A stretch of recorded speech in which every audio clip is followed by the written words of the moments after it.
To the economic impact of the pandemic and subsequent stay-at-home orders, some local workers are having a hard time making rent payments, especially those who are facing furloughs and layoffs in connection to the coronavirus pandemic. Channel 3's Travis Cummings talked to some people who are struggling today. Travis, is there any relief in sight for renters?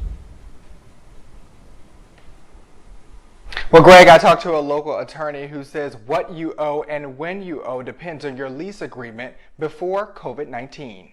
Do about power? What am I going to do about cable? What am I going to do about phone bills?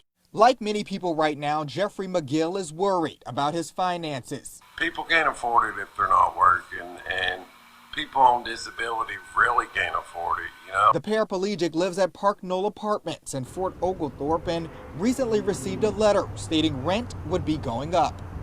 Christian Lee, the vice president of operations of the 33-unit complex, said the rate adjustments were decided on before the pandemic and are necessary for operations. Yes, on our normal basis, we do send out renewal notification 30 to 60 days prior, but given that Park Knoll has been a newly acquired property and several of the tenants were on month-to-month leases, we've been going through the process to lease them up and put them onto leases and have them on 12-month leases.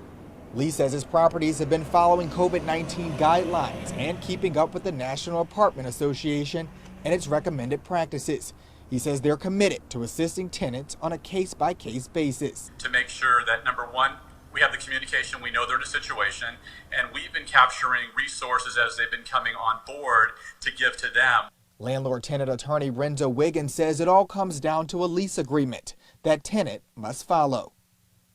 He says renters should be prepared to owe rent despite tough times. Without any federal monies involved, the private contract is going to govern in almost all of those situations. President Trump recently froze foreclosures and evictions through the end of April, but that does not apply to renters.